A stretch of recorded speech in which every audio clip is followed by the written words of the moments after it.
Boa noite, irmãos. A graça e a paz de Cristo estejam no nosso meio. Mais uma vez nós estamos aqui para expor a sequência de estudos naquilo que nós estamos fazendo, falando e vivendo no livro de Daniel. Nós vamos hoje estudar o capítulo 3 e eu peço aos irmãos que abram as suas Bíblias.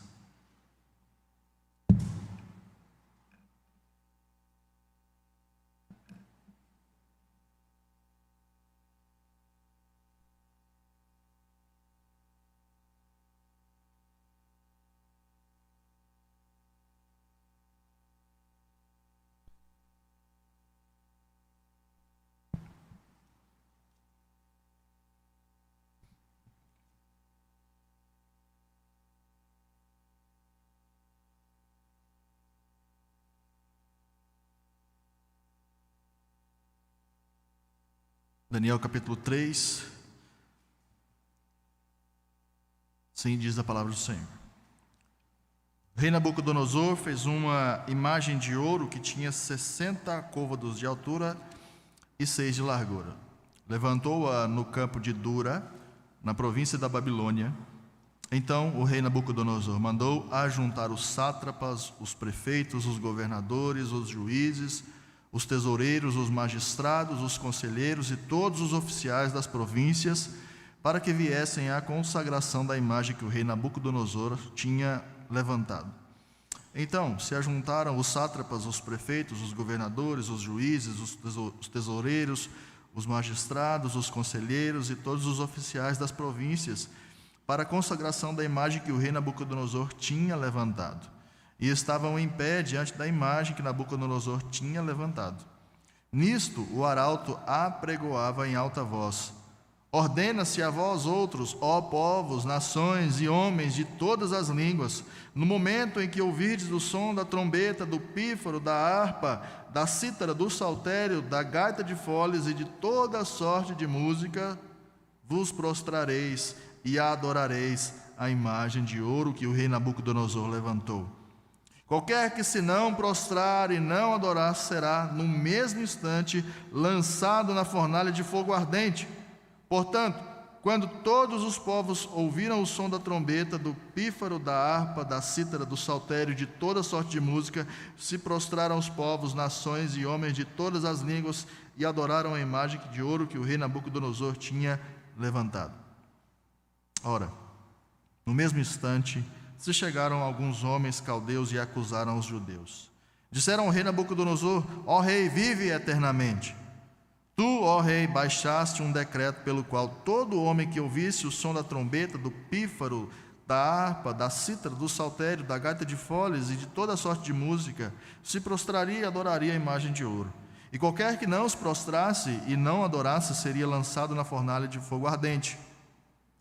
Há uns homens judeus que tu constituíste sobre os negócios da província de Babilônia, Sadraque, Mesaque e Abednego. Estes homens, ó rei, não fizeram caso de ti. A teus deuses não servem, nem adoram a imagem de ouro que levantaste.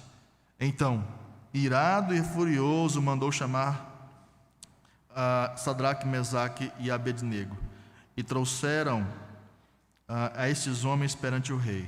Falou Nabucodonosor e lhes disse: é verdade, ó Sadraque, Mesaque e Abednego, que vós não servis a meus deuses, nem adorais a imagem de ouro que levantei? Agora, pois, estáis dispostos e, quando ouvirdes o som da trombeta, do pífaro, da cítara, da harpa, do saltério, da gaita de foles, prostrai-vos e adorai a imagem que fiz. Porém, se não a adorardes, sereis no mesmo instante lançado na fornalha de fogo ardente. E quem é o Deus que vos poderá livrar das minhas mãos? Responderam Sadraque, Mesaque e Abednego ao rei: ó Nabucodonosor, quanto a isto, não necessitamos de te responder. Se o nosso Deus, a quem servimos, quer livrar-nos, ele nos livrará da fornalha de fogo ardente das tuas mãos, ó rei. Se não, fica sabendo, ó rei, que não serviremos a teus deuses, nem adoraremos a imagem de ouro que levantaste. Então Nabucodonosor se encheu de fúria e, transtornado o aspecto do seu rosto, contra Sadraque, Mesaque e Abednego, ordenou que se acendesse a fornalha 7 vezes mais do que se costumava. Ordenou aos homens mais poderosos que estavam no seu exército que atassem a Sadraque, Mesaque e Abednego e os lançassem na fornalha de fogo ardente. Então estes homens foram atados com seus mantos, suas túnicas e chapéus e as suas outras roupas e foram lançados na fornalha sobremaneira acesa, porque a palavra do rei era urgente e a fornalha estava sobremaneira acesa. As chamas de fogo mataram os homens que lançaram de cima para dentro a Sadraque, Mesaque e Abednego. Estes 3 homens, Sadraque, Mesaque e Abednego, caíram atados dentro da fornalha sobremaneira acesa. Então o rei Nabucodonosor se espantou e se levantou depressa e disse aos seus conselheiros: não lançamos nós 3 homens atados dentro do fogo? Responderam ao rei: é verdade, ó rei. Tornou ele e disse: eu, porém, vejo 4 homens soltos que andam passeando dentro do fogo sem nenhum dano, e o aspecto do quarto é semelhante a um filho dos deuses. Então chegou Nabucodonosor à porta da fornalha sobremaneira acesa, falou e disse: Sadraque, Mesaque e Abednego, servos do Deus Altíssimo, sai e vinde. Então Sadraque, Mesaque e Abednego saíram do meio do fogo.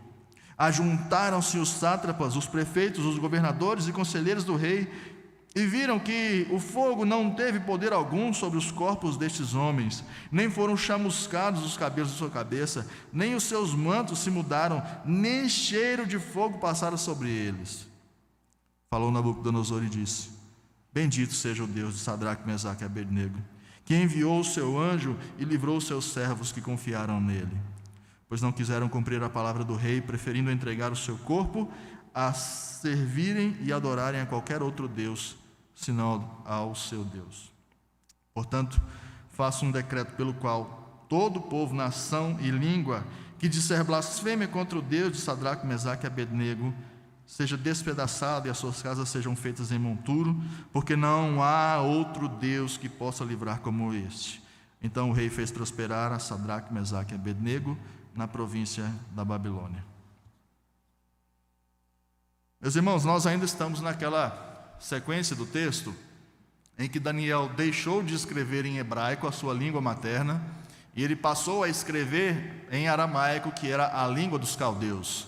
Nós já explicamos o porquê Daniel faz isso na última exposição, mas essa parte que vai do capítulo 2, do versículo 4 até o capítulo 8, essa não é a linguagem que Daniel escreve, o hebraico, mas ele escreve em aramaico. Isso numa estratégia de que aqueles que não falavam o hebraico, não conheciam o Deus de Israel, também tivessem na sua língua, na sua própria língua materna, um testemunho daquilo que é o embate entre os deuses pagãos, os deuses da Babilônia e o Deus de Israel. Daniel, nessa intenção de fazer conhecidos os atos do Senhor dentro da terra de Babilônia, em sua própria língua, ele se preocupa em escrever na língua deles, para que eles percebam quem é o Deus de Israel. No capítulo 1, os irmãos, fazendo aqui uma breve retrospectiva, no capítulo 1 nós temos uma ênfase na chegada daqueles jovens, daqueles 4 jovens, Daniel e seus 3 amigos, que são deportados para a Babilônia. Nabucodonosor leva aqueles jovens com a intenção de fazer com que eles sejam transformados em cidadãos caldeus. E para isso, Nabucodonosor emprega algumas táticas de retirar a identidade que eles tinham, a identidade judaica que eles tinham, e nós já falamos um pouco disso também na primeira exposição, para que eles assumam uma nova postura, uma nova vida caldeia. Ou seja, era para eles deixarem de ser israelitas em suas identidades e passarem a ser babilônios. No capítulo 2, e nós percebemos que eles se negam, eles percebem a estratégia de aculturação que aquele rei havia imposto, e eles se negam a isso, correm o primeiro risco de suas vidas. No capítulo 2, Daniel e seus amigos, eles têm as suas vidas ameaçadas mais uma vez, por conta de um sonho que Nabucodonosor tinha, ou ele teve, e ele estava desesperado, ele estava transtornado por saber a interpretação desse sonho. E ele ameaçou de morte todos os sábios da Babilônia, caso eles não pudessem revelar o significado daquele sonho. Mas o detalhe é que Nabucodonosor não iria contar que sonho ele teve, o que tornaria a missão ainda mais difícil ou talvez impossível para qualquer ser humano. E então surge a figura de Daniel e seus amigos, e a partir de uma revelação que o Senhor mesmo dá para Daniel, ele interpreta o sonho de Nabucodonosor, e ali eles têm de novo um livramento do Senhor. Os caldeus e os jovens de Israel, os caldeus e os 4 jovens de Israel, eles já tiveram muitas experiências com o Senhor até aqui. Apenas 2 capítulos e muitas experiências com o Senhor já haviam sido tidas, tanto por parte dos caldeus pagãos, dos babilônios pagãos, quanto por parte dos jovens que estavam ali. E nos lembremos, irmãos, que de fato eles eram muito jovens.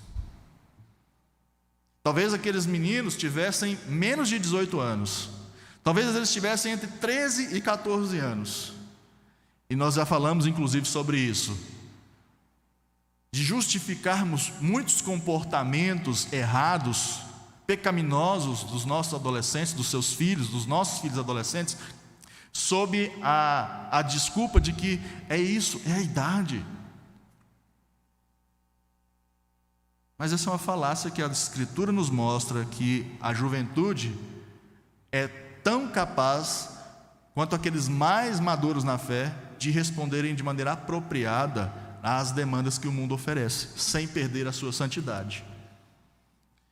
E nesse enredo, nesse confronto entre o que na verdade acontece no livro de Daniel e durante toda a Escritura, é sempre o confronto de Yahvé contra os deuses das civilizações nas quais o Evangelho entra. Nos lembremos, entanto, ou também, naquilo que Paulo, na experiência que Paulo teve em Atenas, quando ali ele confronta aquele panteão de deuses, e ele enxerga que para cada deus do panteão grego havia ali um altar, mas havia um altar sem um nome, que apenas estava escrito ao Deus desconhecido. E ali Paulo discorre no seu discurso quem é esse Deus desconhecido, e ele dá um sermão, ele dá uma palavra dizendo: olha, esse Deus que vocês estão afirmando não ser conhecido, ele é conhecido. E ali ele confronta aquelas divindades. Então, o enredo da história bíblica é sempre Yahvé, o Deus de Israel, confrontando os deuses da modernidade, os deuses das civilizações. E também é dessa maneira nos nossos dias. A Escritura confronta os nossos deuses particulares todos os dias, os deuses políticos, os deuses ideológicos e filosóficos. E é nesse sentido que o tema central desse livro é aquilo que nós nomeamos na nossa série de exposições: vivendo em Babilônia, mas com a agenda de Deus. A Babilônia é esse sistema corrupto que nós vivemos, mas a agenda de Deus é aquilo que nós vivemos também, a partir da Escritura. Você tem 2 opções de viver em Babilônia como nós vivemos, como Daniel viveu. Ou você segue a agenda da própria Babilônia, ou você segue a agenda de Deus. E o que nós estamos estudando a partir desse livro é como viver nesse mundo caído, corrupto, morto em seus delitos e pecados, mas com a agenda de Deus. E esse livro de Daniel, meus irmãos, ele é uma espécie de looping, de ciclo que vai se repetindo, onde existe uma ameaça de fé, existe uma reafirmação da fé por parte dos servos de Deus, independente das consequências que isso trará. Nós temos um livramento por parte do Senhor aos seus servos, e nós temos um reconhecimento que os pagãos, que os caldeus, eles fazem da soberania de Deus. Ou seja, isso acontece o tempo todo no livro de Daniel. Ameaça da fé, reafirmação da fé, livramento de Deus e reconhecimento por parte dos pagãos que os deuses deles não valem nada. E não é assim na nossa vida também? Um ciclo constante de ameaças que exige de nós posicionamentos bíblicos para o testemunho e conversão dos incrédulos. E mais uma vez, nesse aspecto, todos nós somos Daniéis. Você não pode enxergar essa história de modo isolado, algo histórico que aconteceu no passado, mas você precisa se enxergar nessas histórias. Mas entrando no texto, então, vamos segmentar o texto para que a gente possa entender melhor o que o autor está nos dizendo. A primeira parte desse texto, que vai do versículo 1 ao versículo 7, é a cerimônia da estátua. E é interessante que Daniel ele se preocupa em dizer exatamente como era essa estátua. Ele se preocupa em dizer exatamente como ela foi feita. E as especificações eram aproximadamente, essa estátua media 27 metros de altura e 3 metros de largura. Para quem entende aqui de engenharia civil, sabe que é muito desproporcional isso. 27 metros de altura não se sustentam muito facilmente com apenas 3 metros de base. E só pelo fato dessa estátua estar de pé já seria um fato muito impressionante. E é exatamente isso que Nabucodonosor quer fazer. Uma estátua feita de ouro maciço, medindo 27 metros de altura. E essa estátua estava num campo que hoje é desconhecido para nós, um campo chamado Dura. E algumas intenções Nabucodonosor tem aqui, nesse exato momento, do verso 1 ao verso 7, no momento em que ele está nessa cerimônia de inauguração, de consagração dessa estátua. E o que Nabucodonosor queria com aquilo tudo? Vamos pensar um pouco, vamos nomear um pouco aquilo que Nabucodonosor queria. Existe um autor chamado Lewis Mumford. Esse autor ele escreve um livro chamado A Cidade na História. E é interessante como é que ele talvez sem a intenção explica o que Nabucodonosor quis aqui. O Lewis Mumford ele diz que essas construções monumentais, elas nessas grandes cidades, elas pretendem impressionar. Elas pretendem impressionar e subjugar aquele que está contemplando essas construções. Porque essas construções expressam poder. E o modo como quem constrói isso, quem planeja isso, é de trazer um terror respeitoso. As mega construções no mundo, desde a fundação do mundo, sempre tiveram essa intenção de trazer esse terror. Esse espanto, quando você chega numa grande construção e você fica espantado com aquilo tudo, e você logo se pergunta, quem fez isso aqui? E quando você chega na conclusão de quem fez, você chega também à conclusão de que esse homem era muito poderoso. Essa é a intenção de Nabucodonosor. Trazer um terror, mostrar quem ele é, mostrar aquilo que o seu governo, o seu poder. Querem alguns exemplos na história de que exatamente essa é a teoria, essa é a comprovação da tese? A pirâmide de Gizé, a maior pirâmide do Egito, é um terror respeitoso para quem chega perto ali. A muralha da China também, o Colosso de Rhodes, que também é uma das 7 maravilhas, foi uma das 7 maravilhas do mundo antigo. A Estátua da Liberdade, para quem chega por aquele caminho aos Estados Unidos. A Torre Eiffel. São todos monumentos que declaram a grandeza do ser humano, o legado que o ser humano quer deixar. Nabucodonosor, queridos, ele queria deixar o seu legado naquilo que o seu braço construiu, mas fracassou. O que você está deixando de legado para a sua descendência? Você quer deixar um patrimônio exemplar? Você quer deixar o seu filho formado no melhor curso superior? Você quer deixar o teu filho saber quem você foi pelos bens que você conseguiu acumular nessa vida? Talvez você seja mais parecido com Nabucodonosor do que você imagina.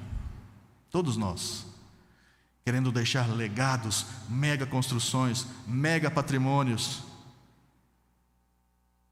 E o que Nabucodonosor fez foi fracassar veementemente. Essa foi a primeira intenção de Nabucodonosor, causar esse terror, esse espanto, para todos dizerem: ninguém há como esse rei que construiu essa estátua. Mas uma segunda intenção de Nabucodonosor foi detectar possíveis inimigos e traidores. Nos lembremos, irmãos, que Nabucodonosor, no capítulo anterior, ele havia recebido uma profecia através de um sonho. Na verdade, ele teve um sonho e aquilo se transformou numa profecia, porque Daniel interpretou aquilo e mostrou para Nabucodonosor que o seu reino estava com um tempo muito contado. Nabucodonosor teve uma visão do fim da Babilônia, do fim de todos os reinos terrenos, inclusive, para que o reino criado por Deus, pelo seu Messias, se instalasse de maneira ininterrupta e eternamente. E isso começa a afetar o juízo de Nabucodonosor. Ele quer saber quem quer derrubar o seu governo, ele quer saber quem quer derrubar o seu regime. E a maneira mais simples de todas para fazer, ou para detectar esses traidores e os seus inimigos, é justamente chamar toda a corte para fazer um juramento. O que Nabucodonosor faz é, ele chama toda a sua corte, todo o seu alto escalão, para um juramento de fidelidade. Todas as autoridades estavam ali, desde a mais alta até a mais baixa. Tanto que essa é uma ênfase que Daniel dá nesse texto. Por pelo menos 3 versículos você percebe que a lista de convidados ela se repete. Isso acontece quando o autor quer dar ênfase. Quem estava lá? É como se alguém perguntasse para Daniel no futuro: quem que estava lá, Daniel? Mas era uma cerimônia importante? Por que tinha tanto esse barulho ali? E Daniel dizia: era importante porque olha quem estava lá. Sátrapas, governadores, prefeitos, todo o alto escalão estava lá. E o rei Nabucodonosor fez justamente isso para saber quem não se curvaria. Havia uma patrulha ideológico-religiosa para saber quem estava com o rei e quem estava contra ele.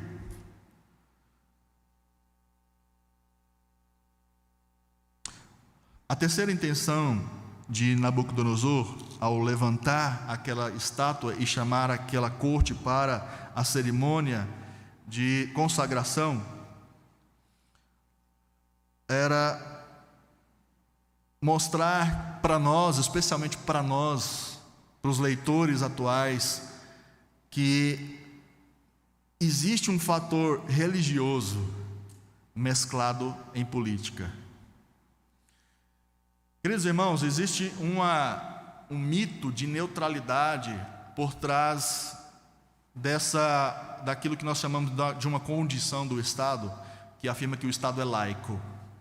E as políticas que são feitas a partir de uma laicidade do Estado, ou seja, ele está separado de religião, de toda e qualquer religião. Mas, queridos, o ser humano é um ser religioso.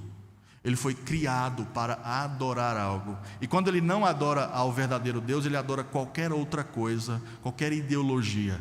O ser humano, ele é religioso. E aquele momento, aquele evento está mostrando para nós que política e religião, sim, estão andando juntas. Por que aquele evento era um evento político, mas também era um evento religioso? Porque os políticos estavam ali, a corte estava ali, os ministros estavam ali, os governadores estavam ali, os prefeitos estavam ali, os juízes estavam ali. Ou seja, quem estava presente naquele momento eram os 3 poderes: legislativo, judiciário e executivo. E ainda aqueles do segundo escalão, os que cuidavam das finanças. Todos os políticos estavam ali. Era um ato político. Mas por que ele era um ato religioso também? Porque houve uma consagração da imagem. E todos aqueles políticos estavam em frente, em pé daquela imagem. E o que isso nos diz?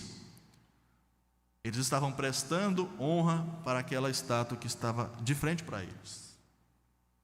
É um erro nós pensarmos que política não é feita a partir de atos religiosos. E quando eu falo ato religioso, eu não estou dizendo que todos os políticos estão em algum envolvimento com religiões específicas, IPB, Assembleia de Deus. Pode ter político que não esteja envolvido com nenhuma religião organizada, mas no seu coração ele faz política através daquilo que ele crê, a partir daquilo que ele crê que vai trazer redenção para o mundo. Até no socialismo é dessa maneira. O próprio socialismo prega que existe uma redenção. Socialismo, o marxismo raiz de Marx mesmo, a redenção acontece a partir da luta de classes. Essa é a redenção apresentada pelo marxismo. Tudo é religioso, tudo necessita de redenção. Todas as filosofias do mundo apresentam algum tipo de redenção para o ser humano. E o político que você vai votar, ele vai fazer política a partir daquilo que ele crê que seja redenção para a sua vida. Todos fazem políticas conforme aquilo que adoram. Nós somos seres religiosos. Qual que é a agenda do político que você vai votar nesse ano? Às vezes nós analisamos determinado candidato e nós colocamos ele como um bom candidato por aquilo pelo asfalto que ele passa na sua rua, pela praça que ele organiza no seu bairro, pelas reformas que ele faz ou deixa de fazer. Mas quer conhecer um político de verdade? Vai na plataforma que ele defende. O seu político, qual é a agenda que está nas mãos do político que você vai votar? Ele é pró-aborto? Ele é pró-liberação de drogas? Qual é a agenda do seu candidato quanto ao respeito ao próximo, respeito à criação de Deus e respeito ao próprio Deus? Ele tem uma agenda nesse sentido? A agenda desse candidato, do seu candidato, é a agenda de Deus ou é a agenda de Babilônia? E não me entendam mal, eu não estou aqui defendendo que cristão, quando vai para a política, faz política só para cristãos. É um erro pensarmos assim. Cristão, quando vai para a política, faz política para todos, a partir de uma visão bíblica. A segunda parte desse texto, meus irmãos, vai do verso 8 ao verso 15, que é a denúncia contra os judeus. E percebam que, nesse momento, o que está acontecendo aqui é uma acusação legal. Ela é embasada, ela tem base jurídica para os advogados da nossa comunidade, né? Ela tem base jurídica, ela tem fundamento jurídico. Por que ela tem fundamento jurídico? Por que não é algo que está sendo feito ao sabor da circunstância? Porque um decreto já havia sido expedido. Se você prestou atenção no texto, no verso 10, verso 11, quando o arauto vai dizer isso, quando a inauguração da estátua está acontecendo, o arauto está lendo o ofício. Ele está lendo o decreto assinado pelo rei. Então, a denúncia que é feita contra aqueles jovens é uma denúncia legal. Mas uma lei, queridos, ela pode até ser sancionada. Podemos até ter leis que são criadas, sancionadas, mas nem toda lei ela é justa. Ela é moral. Ela pode ser legal, mas ela não necessariamente é moral. E ela não transmite respeito, ela não transmite o valor que o ser humano precisa ter como criatura criada à imagem e semelhança do seu Deus. Então percebam que, apesar de ser uma acusação legal, ela é cheia de perversidade. E no versículo 12, nós percebemos que aquelas pessoas que estão denunciando aqueles jovens o fazem com um termo pejorativo. O versículo 12 vai dizer: depois que eles lembram o rei de todo o decreto, fazem a sua bajulação ao rei, e eles vão dizer: há uns homens judeus, é como se eles estivessem dizendo: há uma raça de gente, uma corja de gente que está aqui no seu reino, que não cultua os seus deuses. E o que está carregado nessa informação? O que está carregado nessa frase a respeito desses há uns homens judeus? Pessoas que não pensam como nós e que não deveriam existir, estão aqui no reino. Pessoas que não são do nosso ciclo, não nasceram em Babilônia, não deveriam estar aqui e estão atrapalhando a nossa religião, estão atrapalhando os nossos costumes, estão atrapalhando a nossa vida. E aí na sequência eles vão dizer: foi o Senhor que constituiu esses homens. Queridos, essa frase desses homens, há uns homens judeus por aqui, pervertendo os bons costumes, reflete muito daquilo que muitos cristãos acreditam a respeito de imigrantes. É óbvio que aqui nós não estamos falando de imigrantes, nós estamos falando de pessoas que foram levadas cativas, eram escravas. A maioria dos judeus ali estavam como escravos. Esses aqui estavam na corte, mas eles recebem isso.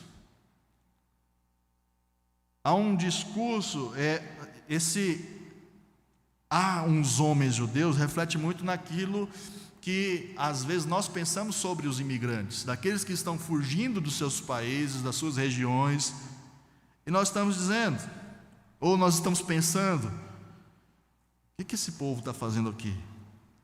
Tirando nossos empregos, modificando a nossa cultura, estragando os bons costumes do nosso povo. O que esses venezuelanos estão descendo pela fronteira para o Brasil, pervertendo a nossa cultura maravilhosa? O discurso, queridos, contra imigrantes, eles são antibíblicos. Se você pensa assim, se você pensa que imigrante não deveria existir, esses homens judeus não deveriam estar aqui, repense isso. Nós mesmos somos imigrantes, nós somos forasteiros. Cuidado para você não achar que pessoas que não são do nosso meio, da nossa cultura, não deveriam estar aqui. Entenda isso como um movimento missionário de Deus. Se nós não vamos, Deus manda as pessoas para serem evangelizadas.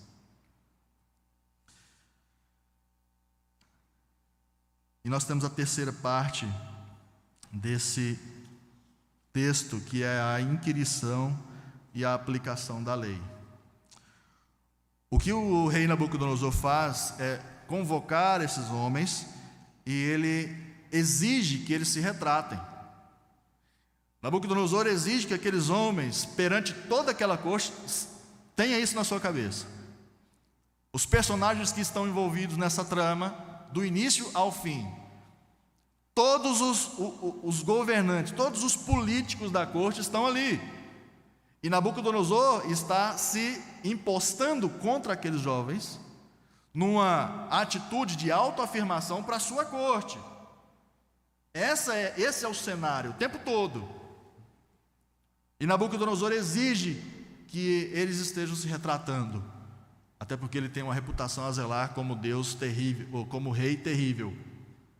Ele não quer que as outras pessoas enxerguem ele como um rei fraco, então ele precisa de pessoas para mostrar a sua força, para que sirva de exemplo.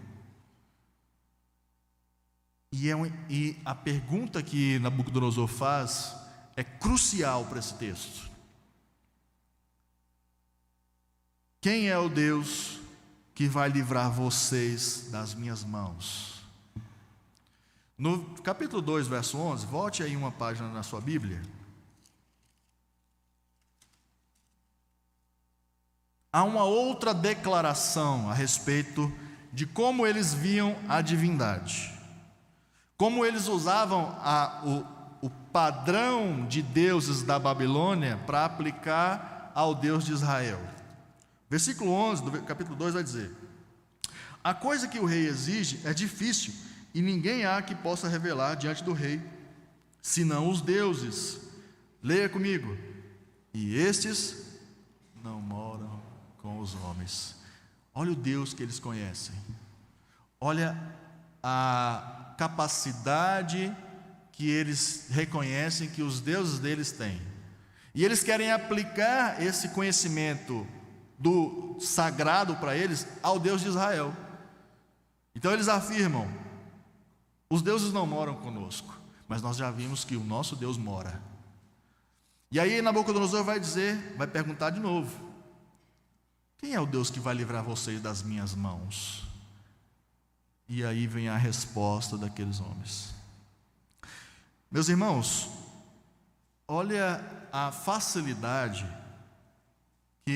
facilidades que o ato de se curvar diante daquela estátua traria.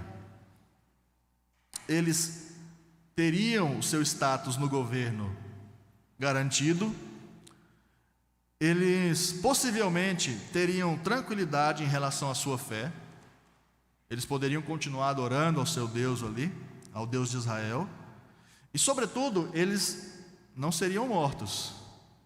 Tamanha a facilidade de que apenas aquele ato de se curvar traria para a vida deles. Afinal, era só uma coisa pequena que tinha que se fazer, só se curvar. Talvez outros amigos, talvez em outro ciclo de amizade, esses rapazes teriam pensado consigo mesmo: gente, nós somos, aqui eles já eram do alto escalão do governo, gente, vamos pensar bem, Deus trouxe a gente para cá, a gente está prosperando, está dando tudo certo para nós, é só uma prostradinha ali, é só a gente se curvar um pouquinho, a gente nem vai adorar isso no nosso coração, a gente vai fazer isso inclusive de dedo cruzado aqui, que invalida qualquer tipo de voto que a gente faz. E aí o status estaria garantido, e aí a tranquilidade na adoração estaria garantida, e aí as suas vidas estariam garantidas. Era só um pouquinho. Não é isso que a gente também recebe? Não é esse assédio que nós recebemos também? Você que está na faculdade, você sabe muito bem disso. No seu trabalho, você sabe muito bem disso. Nós já citamos esse exemplo. Na sua declaração de imposto de renda também é desse jeito. É só um pouquinho. O mundo exige só um pouquinho mesmo. Os irmãos se lembrem quando Moisés vai tirar o povo do Egito? E quando ele chega para Faraó, algumas vezes ele chega algumas vezes para Faraó com a mesma mensagem: deixe o meu povo ir para prestar culto a Deus no deserto. E aí o Faraó vai dizer o seguinte: a princípio ele vai negar, mas depois ele vai percebendo que Moisés é insistente, Deus também não vai desistir do seu povo. Ele vai dizer: não, mas ok, vocês podem ir, mas deixa as crianças de vocês aqui, tá? Não precisa levar a criança, não precisa levar os seus bens assim, vai lá e volta, eu deixo vocês ir nessa reunião que vocês têm que fazer no deserto, mas vocês voltam, não precisa levar os filhos, não precisa levar os seus bens, não precisa de nada disso. E essa é muitas vezes a mentira que nós acreditamos no nosso coração. Não precisa levar seus filhos, não precisa trazer seu filho está cansado, deixa teu filho em casa, deixa os teus bens em casa, deixa teu coração em casa, não precisa ser tão fundamentalista, afinal de contas. E nós estamos percebendo aqui que não é bem dessa forma. Quem negocia no pouco, negocia no muito. O texto então nos mostra na sequência, no versículo 16 a 18, que eles responderam de forma fiel diante da perseguição. E perceba que eles foram ousados, mas eles foram respeitosos. E o que nós estamos aqui nessa noite também é mostrar que dá para ser fiel a Deus, dá para ir contra a cultura sem perder o respeito pelas pessoas, pelos superiores, pelos reis, pelos governantes. E essa é uma mensagem para quem gosta de falar mal de autoridade pela internet, né? Eles tiveram uma ousadia respeitosa, porque eles vão dizer, versículo 16 a 18: você já sabe que o nosso Deus é soberano, ó Nabucodonosor. Olha só. Responderam Sadraque, Mesaque e Abednego ao rei: Nabucodonosor, quanto a isso, nós não necessitamos de te responder. A gente não precisa, você já viu. O seu sonho que foi interpretado, você viu quem é o Deus de Israel. A gente não precisa reafirmar isso para você. Ousadia, mas respeito. Eles também tiveram uma confiança realista. E aqui vale salientar outra questão importante: essa confiança realista que eles demonstraram. Se Deus quiser, Ele virá nos salvar. Mas se Ele não quiser, nós não vamos deixar a nossa crença. A gente precisa abandonar essa ideia de que, se a gente tiver essa ideia no nosso coração, e é um erro da teologia da prosperidade, de dizer que se você está em Cristo, se você é um servo de Deus, tudo na sua vida vai dar certo. Que Deus tem uma dívida com você, se você for fiel no dízimo, se você vier para a igreja, se você for um crente digno e fiel, Deus também tem uma dívida com você. Olha o que esses homens estão dizendo: se Deus quiser, Ele pode vir nos salvar. Se Deus quiser, Ele pode manter o seu emprego. Se Deus quiser, Ele pode te dar o seu diploma na universidade, a despeito de tudo ser contrário. Mas se Ele não quiser, nós também não vamos abrir mão da nossa crença. Porque nós não podemos tomar esse texto como uma declaração, queridos, irrestrita de vitória contra tudo e contra todos. Porque lá no Novo Testamento nós percebemos que, exceto João, todos os apóstolos foram martirizados, de mortes terríveis. Então, como conciliar essa vida de vitória o tempo todo, de passar por cima dos inimigos o tempo todo, e enfrentar a realidade de que os apóstolos morreram dessa maneira? Olhando de maneira sensata: se Deus quiser, Ele virá. Mas se Ele não quiser, a minha fé vai permanecer inabalável. A quarta parte desse texto, então, do verso 19 ao verso 23, mostra a fúria descontrolada do rei. Ele quer punir de maneira exemplar, mas de maneira desmedida, aquilo que os servos de Deus proporcionaram para ele. Não perca isso de vista. A corte está presente. A corte ouviu o que os amigos de Daniel disseram. Então Nabucodonosor está numa situação muito difícil. A autoridade do rei está posta em xeque nesse momento. Então o que ele faz? Então eu vou mostrar para vocês quem eu sou.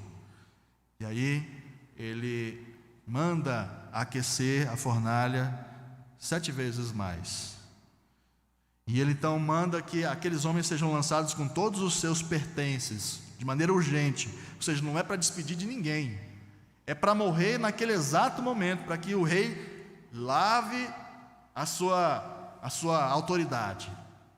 Sua autoridade foi posta em xeque e ele quer lavar a sua alma ali naquele momento. Mas um fato curioso acontece: a fornalha está acesa 7 vezes mais. Eles foram amarrados e jogados ali de maneira urgente. E Nabucodonosor quer promover esse show para a sua corte, para servir de exemplo, para mostrar que traidor, para mostrar que pessoas que são contrárias à ideologia do reino não tem espaço aqui, não tem espaço no debate público. E aí, quem morre são os algozes. Quem morre são aqueles que lançam os homens de Deus no fogo, os mais poderosos inclusive do exército, como vai dizer a palavra. E aí na quinta parte do texto, do verso 24 ao 30, o poder de Deus a favor dos seus servos. Deus ele impediu E Ele faz isso quando Ele quer e com quem Ele quer. O Senhor, Ele impediu que o fogo fizesse o que Ele naturalmente faz. Deus, Ele tem o total controle sobre absolutamente todas as coisas, inclusive nos elementos, no fogo. E o fogo não passou pelo corpo daqueles homens.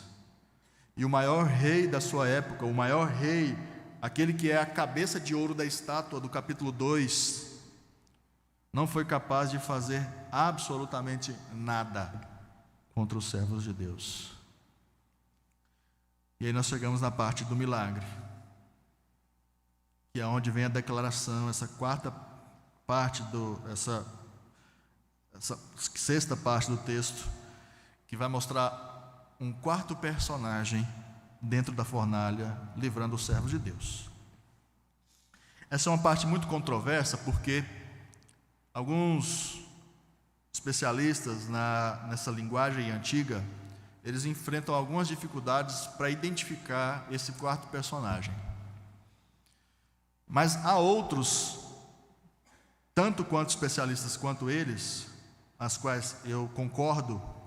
com os quais eu concordo, e dentre eles João Calvino e um da nossa época também, um grande teólogo chamado Van Groningen. Eles concordam que esse quarto personagem é Jesus. É o Filho de Deus em uma teofania manifestada no Antigo Testamento. E Jesus já havia feito isso algumas vezes. Nos lembremos que a própria carta aos Hebreus vai dizer que aquela pedra que jorrou água para o povo israelita do deserto, ela simbolizava Cristo. Então, além de símbolos que nós temos de Cristo no Antigo Testamento, nós temos manifestações do próprio Cristo no Antigo Testamento. Ele sempre esteve ativo, Ele é o Deus eterno, Ele é aquele que percorre a história quando quer. E naquele exato momento nós percebemos que o próprio Jesus, aquele que acompanhou Moisés, aquele que chamou Moisés na sarça ardente, o Cristo no Antigo Testamento, o Emanuel, o Deus conosco, está ali, naquela fornalha, com aqueles jovens, com aqueles fiéis. Nabucodonosor descreve aquele quarto indivíduo, ele descreve a Cristo naquele momento, na linguagem que ele conhece. Ele só sabia descrever daquela maneira. Mas, para nós, quando nós olhamos para esse texto, precisamos enxergar que aquilo ali, ou aquele, era o próprio Jesus. E Nabucodonosor queria dar esse show para a corte. Mas o que acontece? A corte viu quem realmente era o verdadeiro Deus, pelo reconhecimento de Nabucodonosor e pela mudança na lei. Você percebeu que a lei foi mudada? A lei que antes era para matar os não adoradores da estátua, agora era para matar aqueles que não adorassem ao Deus de Israel. Percebe que a partir de uma fidelidade dentro de um reino corrupto, os cristãos hoje têm a capacidade de mudar, transformar a realidade de um país inteiro através de leis. Se você tem chamado para a política, meu irmão e minha irmã, vai e faça política. É assim também que Deus utiliza, é assim que Deus faz com que realidades de uma nação inteira sejam mudadas, com cristãos ocupando locais de importância, para que a sua cosmovisão seja aplicada ali. E Nabucodonosor faz uma declaração de que somente Deus é o Deus que pode livrar. O que nós concluímos com esse texto? A primeira conclusão que nós fazemos é que o legado que Nabucodonosor queria ou quis deixar, não passou de palha. Ele achou que o ouro da estátua imortalizaria o seu nome. Essa é a primeira conclusão que nós chegamos. Não importa a grandeza dos reinos, dos políticos, por mais poderosos que eles sejam, qualquer intenção de construir um legado para si mesmos, de uma religião humanista que os coloca no centro, não passa de palha. Essa é a primeira conclusão que esse texto quer nos mostrar. A segunda conclusão que esse texto quer nos ensinar, nos mostrar, é que a perseguição ela foi em âmbito religioso, político e jurídico. Eles experimentaram uma perseguição legalizada. Assim como os cristãos da igreja primitiva, assim como cristãos são perseguidos na China, assim como cristãos são perseguidos em países de viés socialista, assim como cristãos são perseguidos, por exemplo, no Afeganistão, com a tomada de poder pelo Talibã. É uma perseguição legalizada, com o amparo da lei. E a terceira conclusão que nós chegamos é que eles entenderam que ser fiel custaria suas vidas, mas foram até o fim. Não era somente um ato insignificante, não era somente o se prostrar em si, era a negação pública de Deus. Quando você se converte e você é chamado aqui à frente da igreja, você faz a sua pública profissão de fé. E naquele momento, se aqueles jovens tivessem se prostrado diante daquela estátua, eles teriam feito o caminho inverso. Eles teriam feito a sua pública profissão contra a sua fé. E talvez isso seja o que esteja exigindo de você hoje. O seu trabalho, a sua faculdade, os seus amigos, talvez estejam exigindo que você faça uma pública negação da sua fé, com atos pequenos. E eu quero aplicar esse texto então dessa maneira. Como viver em Babilônia, mas com a agenda de Deus? Primeiro, revise seus planos sobre o que deixar para a sua posteridade. Revise os seus planos sobre o que você está deixando para a sua posteridade. Deixe o Evangelho no centro da sua casa. Não deixe as estátuas de ouro que você pode construir ser o centro da sua casa, para os seus filhos. Não ensine o seu filho a ser só um bom trabalhador. Não ensine o seu filho a se formar na faculdade. Não ensine o seu filho só a ser um grande executivo. Isso é válido, isso é bom. Você tentar criar um futuro financeiramente estável para os seus filhos e para si mesmo. Mas cuidado para que isso não seja a estátua de Nabucodonosor que você está levantando. Talvez você esteja transmitindo uma mensagem para os seus filhos de que você só precisa ser bem-sucedido na vida. E você está deixando o seu filho morrer de fome espiritualmente. Para quem ou o que você está deixando como legado? Segunda aplicação que nós fazemos para esse texto: defina a sua identidade e a sua agenda. Qual é a agenda que está nas suas mãos? A de Deus ou a de Babilônia? É sedutor e recompensador viver como Nabucodonosor. É sedutor e recompensador viver como aquele rei, cheio de projetos megalomaníacos, que colocam o ego no centro. E nós recebemos essas propostas eventualmente, para a gente negar a nossa fé, aproveitar as oportunidades, porque às vezes a gente enxerga a oportunidade como uma porta se abrindo de Deus. Se esses jovens tivessem pensado dessa maneira, olha, é só a gente se prostrar, olha que porta aberta para nós, olha quanto a gente pode ganhar, é só a gente se prostrar um pouquinho, isso não reflete o que eu sinto. A minha fé no meu íntimo continua inabalável, mas a minha vida no público não precisa ser necessariamente tão fiel assim. Queridos, se você negociar uma vírgula da tua fé, você vai estar disposto a negociar tudo no futuro.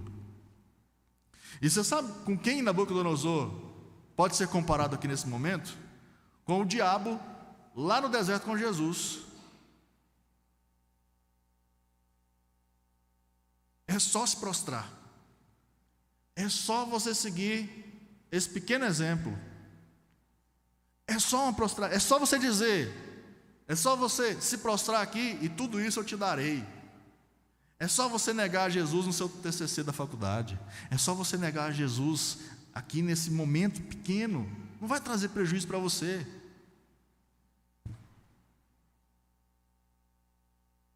São exigências para que a gente faça parte da multidão. A multidão de políticos, de poderosos desse mundo, da alta sociedade, do legislativo, do judiciário, do executivo. Era só se prostrar, mas você precisa definir com qual agenda você quer viver nesse mundo. Totalmente com a agenda de Deus ou totalmente com a agenda de Babilônia. Em terceiro e último lugar, tenha plena certeza de que Deus pode livrar você e te usar para mudar até mesmo as leis de um país. Apenas fique firme. Se Ele quiser te livrar do seu patrão que te exige coisas contra a sua fé, Ele vai te livrar. Se Ele quiser te livrar do teu professor, Ele vai te livrar. Se Ele quiser que pessoas se convertam por meio do seu testemunho e talvez até mesmo do seu martírio, Ele vai fazer isso. Só fique firme na sua fé. O mar às vezes se revolta, mas tenha plena certeza de que o Senhor Jesus, Ele está no barco com você. E um último ponto dessa exposição é um hino que nós vamos ouvir, mas nós vamos também cantá-lo. Se você puder, fique em pé para nós cantarmos isso.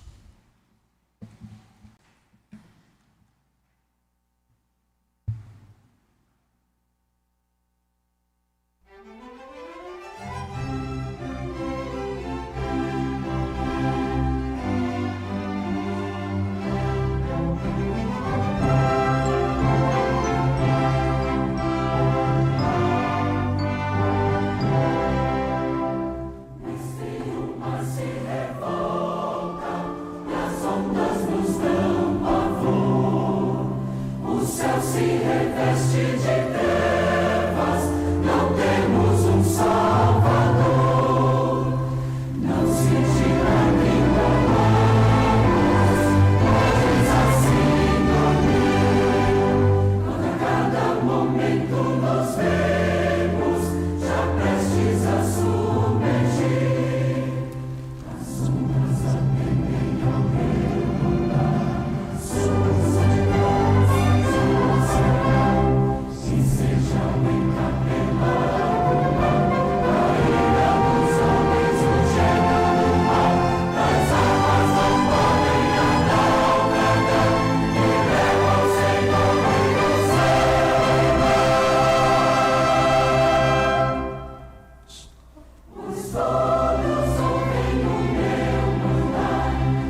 de Deus, eleito desde antes da eternidade, da fundação do mundo, para ser santo e irrepreensível nesta Babilônia em que vive. Que a graça, a paz, o amor e as ternas consolações do Espírito Santo, do Pai e do Filho, sejam sobre você hoje e para todo sempre. Amém. Pode sentar, queridos.